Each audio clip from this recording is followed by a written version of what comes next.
Yeah, and there's, I of course have some friends of mine that have been involved in a lot of this sort of thing, and yeah, they try and the officials, we'll say certain officials, really try and hide as much as possible, the public view from what it is and how they're doing it.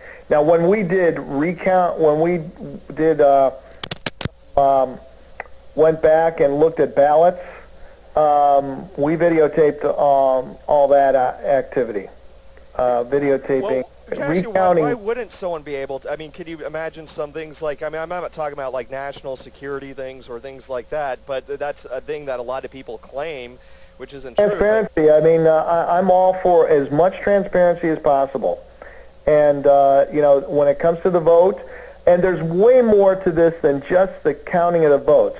There's all kinds of discriminatory activities that occur before the votes, push polls. I'm for outlawing push polls, that, this purposeful propaganda where, in the news media, remember, we have a corporate media whose goal it is to maintain the status quo. Everything is about maintaining the status quo, not disrupting who is at the reins of power. Yeah, do you think the media, like certain media that are like on the public airwaves, actually, they're granted a license to be on the public airwaves? Do you think they should have to give like a specific amount of time, like equal time under certain? Well, under my what I described there, I am for. We need to really take the money out of politics. Then with that, you would get rid of the graft. And you have get rid of these TV commercials and so on. Public campaign financing in such that everybody gets. We're talking about efficiency here. So if everybody gets the same pot of money, and it's all about who is the most efficient and resourceful in using the resources they have. Unlimited volunteers, unlimited numbers of volunteers. You get rid of these commercials, then you have real debates that everyone that's in the race has to attend. Right now, what we're gonna see, I'm quite sure, are incumbents who will not debate their challengers. I even so far, I'm going to have an editorial board interview with the Tampa Tribune. However, Tampa Times, what was the St. Pete Times.